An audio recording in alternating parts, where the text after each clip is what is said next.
Hello and welcome everyone to the In Focus series of Drishti IAS. My name is Pragya and first of all, I would like to wish you all a very happy Republic Day. The title of our today's discussion is Hamara Samvidhan Hamara Samman. So this is a very ambitious year-long campaign that has been launched by our Honorable Vice President of India. In this discussion, we are going to firstly study about the background of the news. Then we are also going to study about the campaign that is Hamara Samvidhan Hamara Samman. Then we are also going to analyze the salient features of our Indian Constitution. And lastly, we'll see a practice question for your prelims examination and a practice question for your mains examination. So if I talk about the background of our today's topic, this campaign, namely Hamara Samvidhan Hamara Samman, has been launched by the Honorable Vice President of India and it aims to ensure justice for all. Okay. So the main aim on which this whole campaign is rested, is built, is justice for all. So let us begin and study about the campaign.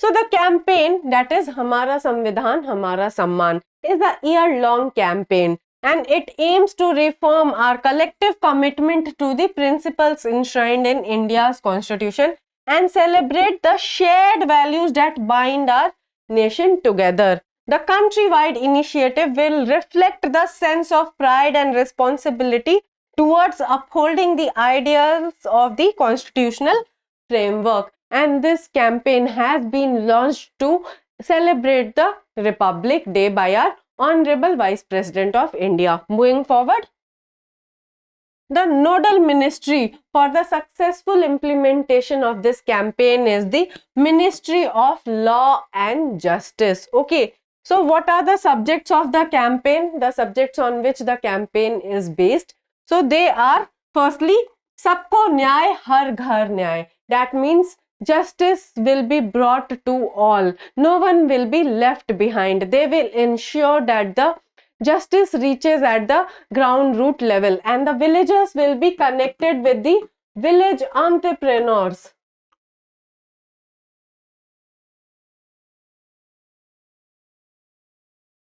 They will be aware about their legal rights. They will be aware about the government schemes. They will be aware about the legal aid programs that are conducted by the NALSA. So this ensures Sabko Nyay Har Ghar Nyay, and definitely they are trying to reach justice to the grassroots levels. Okay, and if you talk about the states and the union territories, they will be organizing Nyay Melas.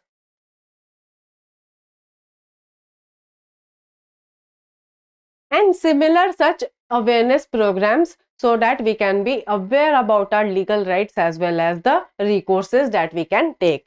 The second subject is Nav Bharat Nav Sankalp. That means New India, New Pledge. Definitely we need to have this new pledge, that is the Nyay pledge that they are talking about, and they want every people to take this Nyay pledge that they are going to ensure justice for all. Okay. Then there is Vidhi Jagriti Abhiyan, or the legal awareness campaign. So under the Pro Bono Club, the law students of various law colleges, those have adopted the villages, will increase the awareness about the Panch Pran that we are taking. Okay, and they will also ensure that there is enough legal awareness about the legal rights, supports, etc., and the legal schemes run by the government. Okay, then most importantly, the launch of Nyay Setu. So what is this Nyay Setu? Nyay Setu is a common legal interface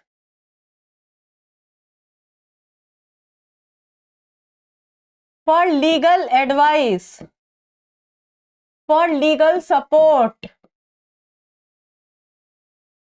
and for legal complaints. So this Nyay Setu or the Justice Bridge is the most important subject of this Hamara Samvidhan Hamara Samman campaign, and this is a common legal interface. Okay. Then there is designing innovative solutions for holistic access, that is Disha. So this Disha campaign has been very successful. It talks about having pre-litigation advices through the tele-law mobile app and the tele-law initiative that is being run by the Disha thing. Okay, so currently as of now this Disha scheme has helped around 67 lakh people 67 lakh people to achieve pre-litigation advices through 2.5 lakh common service centers. So again, the success of this Disha scheme or the tele-law portal will be celebrated. Then there is partnership between Bhashini and 𝐸𝐻.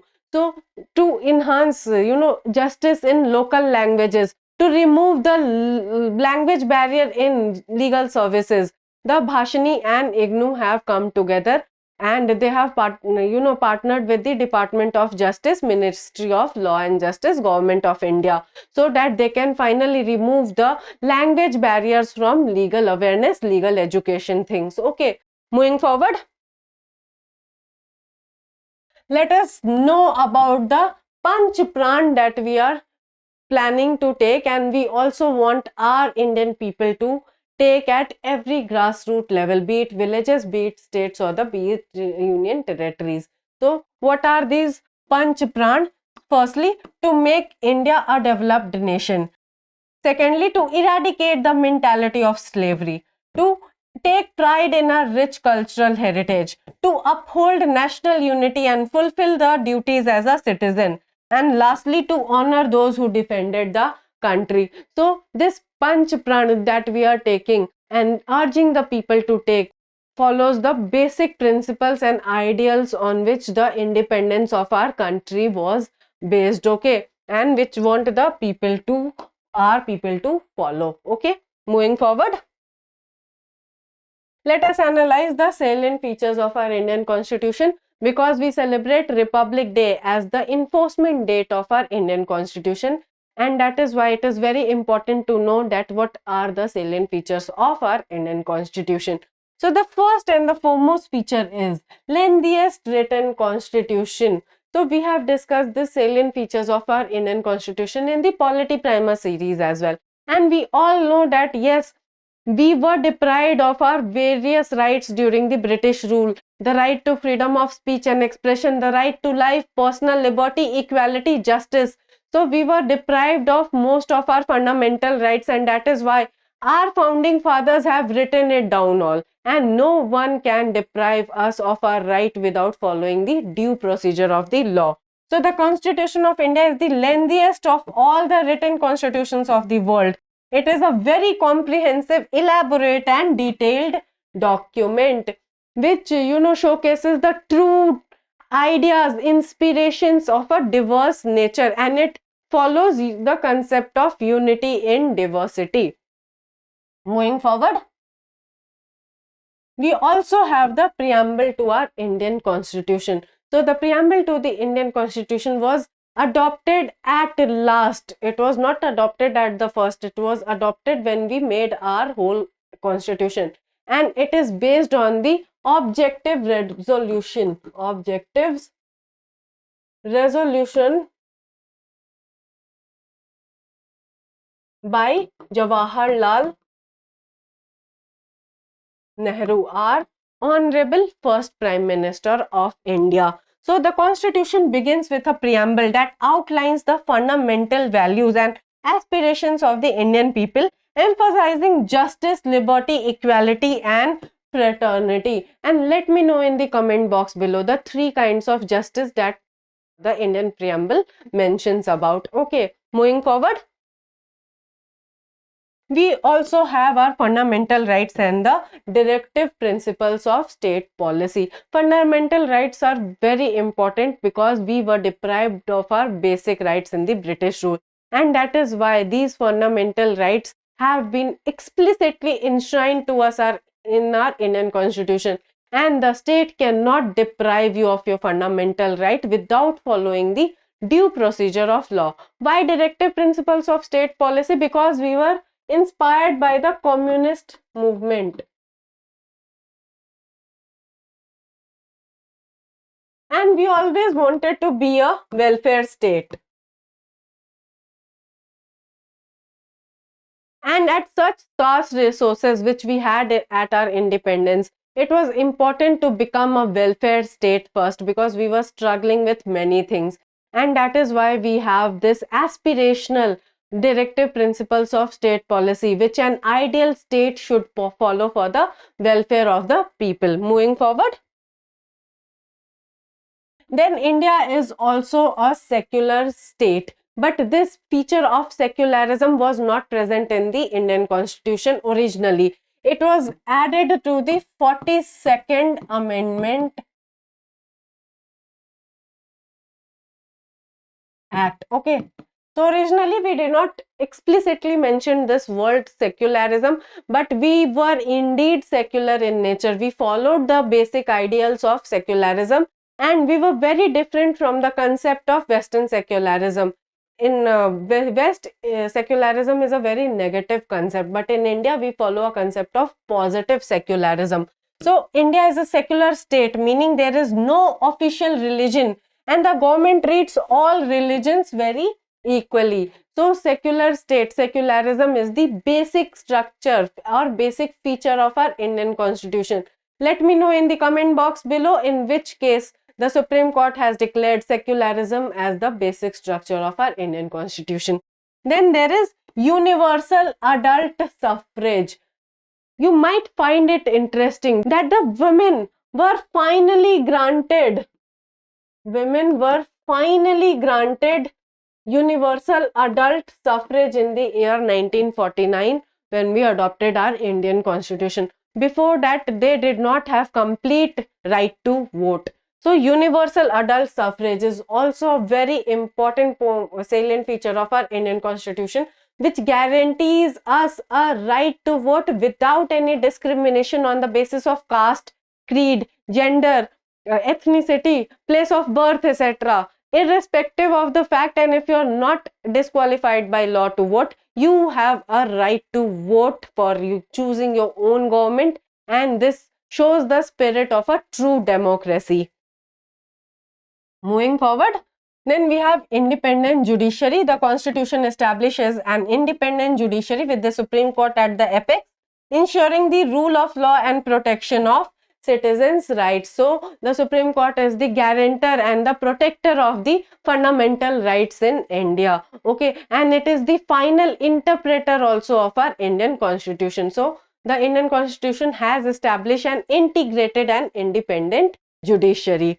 Okay, then the Indian Constitution is both rigid and flexible. I have time and again explained you that yes, it is not completely rigid. That means you can amend various provisions by just a simple majority, but it is also flexible in nature. Okay, I have time and again explained you that the Indian Constitution is a blend of rigidity and flexibility. Rigidity and flexibility. Some provisions are very rigid to amend. You require a special majority of the parliament.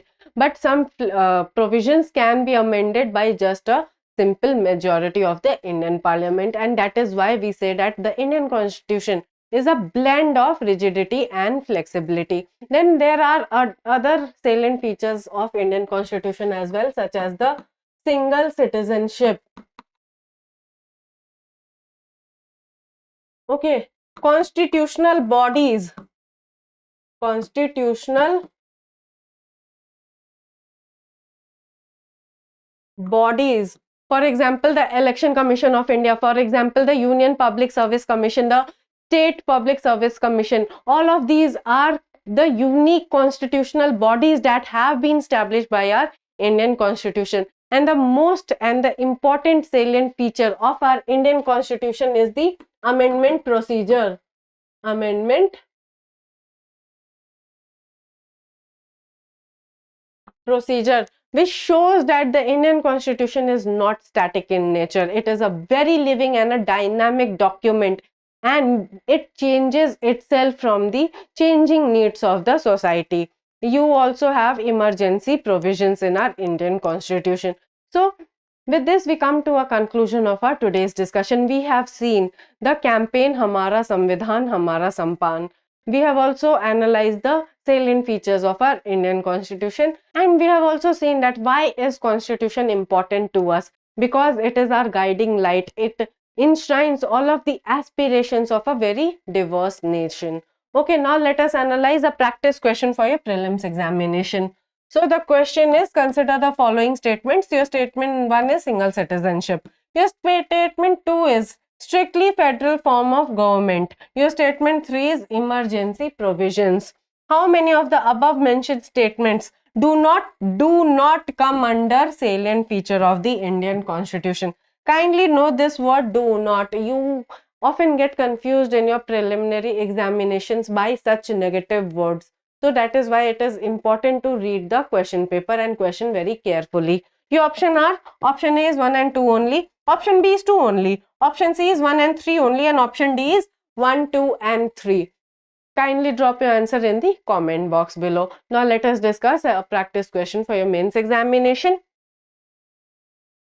So the question is, briefly discuss various features of the Indian Constitution. So you can mention that yes, our Indian Constitution is a living and a dynamic document. It enshrines the aspirations and prospects of a very diverse nation, and it believes in the theory of unity in diversity. And then you will write about the salient features of our Indian Constitution, which we have discussed today, that yes, it is the world's lengthiest constitution. It is both a blend of rigidity and flexibility. Okay, we have the salient feature of directive principles, fundamental rights, etc. And you will discuss briefly all of the salient features of our Indian Constitution.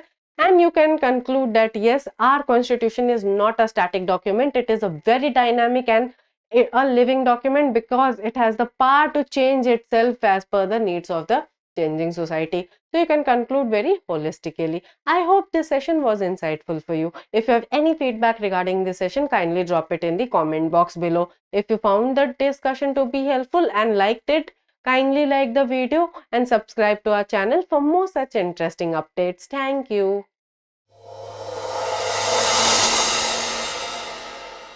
For more informative content, like, share and subscribe, and do not forget to press the bell icon to get the notifications.